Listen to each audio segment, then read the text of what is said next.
lesson 6. This is the lesson before the final one. The last lesson is just going to be games. So I'm going to be playing games, practicing what we have learned so far, right? So let's see, how do we write numbers from Roman? So regular numbers that you are used to, decimal numbers, right? So let's see, just the same way we write numbers as Roman numerals, taking one digit at a time. That's the same thing that we're going to be doing here. And then we're going to take into consideration the rules, the rule of addition or subtraction, you know, all of those rules, keeping them in mind. So what is X? What does it represent? That's 10. And then what is V?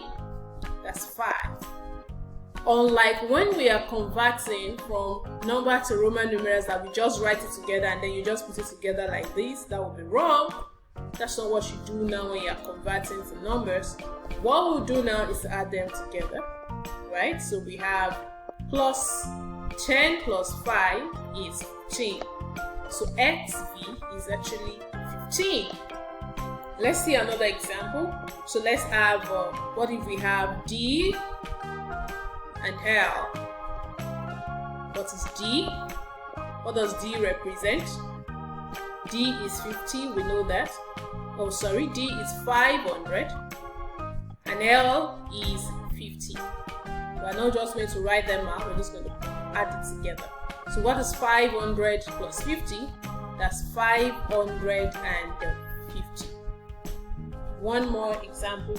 We're going to take a few more. So let's see if we have, okay, this is long.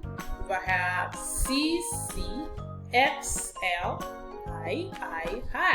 Don't worry, no matter how long it is, just take it one letter at a time. So what is C? That's 100. There's another C after it, that's 100. So we are adding it together because they are two letters the same. Now we have X. But look carefully. Before you write plus 10 plus 50, there is the X before, there's a smaller letter before a bigger one. So XL would be 40, isn't it? 50 minus 10, so we have plus 40. Then plus how many consecutive letters? 3 of this one. 1, 2, 3. I in 3 places is actually 3. So when we add this together, we have 243. So like I said, be careful of the rules of addition and subtraction in particular. So look carefully. Is there a letter, is there a smaller letter before a bigger one? Or is there a bigger letter after a smaller one? So be careful that you don't make mistakes. So there's an X and the L before, right? So somebody may want to ask me, well, this is a smaller letter after C anyway. No, because a smaller letter after C, yes, means that you had it together, but you already have a smaller letter before a bigger one. So we read from, as we go from left to right, right? So as you move towards that way, when you see a smaller letter before a bigger letter, just subtract it. Okay, so now let's see more examples. If we have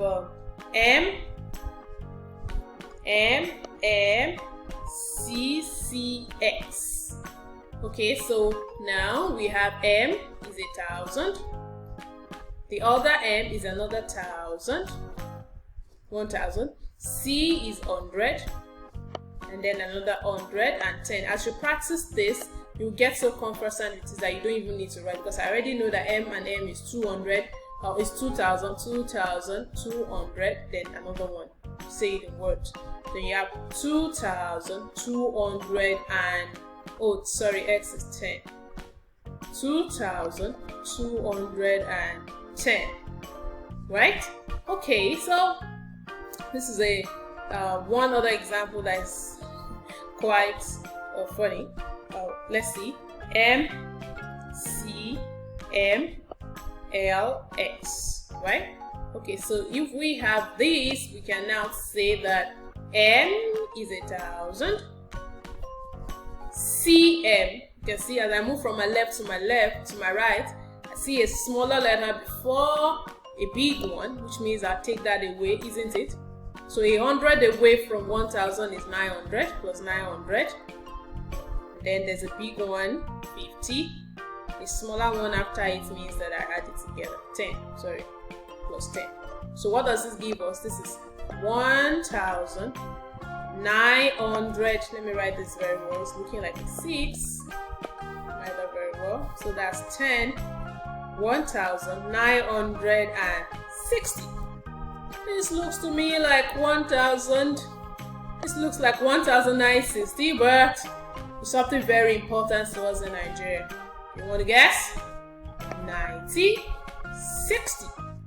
This is the year Nigeria gained independence. So Roman numerals is actually very good. We can use it to write years, date, numbers on the clock, and it's be very amazing that you learn it. Like I said at the beginning of the class, it helps you to master your place value.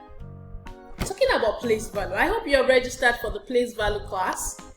You really do not want to miss that, because okay, before we talk about that, you see, summary of the class, what have we done? Take the number a letter at a time. Keep in mind the rule of addition and subtraction, and then write out the numbers and put together. In this case, like I said, put together is add, right? Not that you are just writing them together. I believe you took a good note and you wrote all those examples out. You've done a very good job, and I'm super proud of you that you made it to the end of the class. Like I said, we're having another class very soon, the place value house, where you learn how to master your numbers. How do those numbers come around? And then the word squashing, right? The word number squashing. So I'm going to teach you how to squash word problems. And you really do not want to miss it. So you should ask mommy or daddy to sign you up as soon as possible. I would love to have you in class. You did an amazing job. And I'm very, very, very proud of you. I hope to see you in the next classes. Bye-bye. Be kind to your friends, to your neighbors, and to your parents. Bye-bye. Have a wonderful day.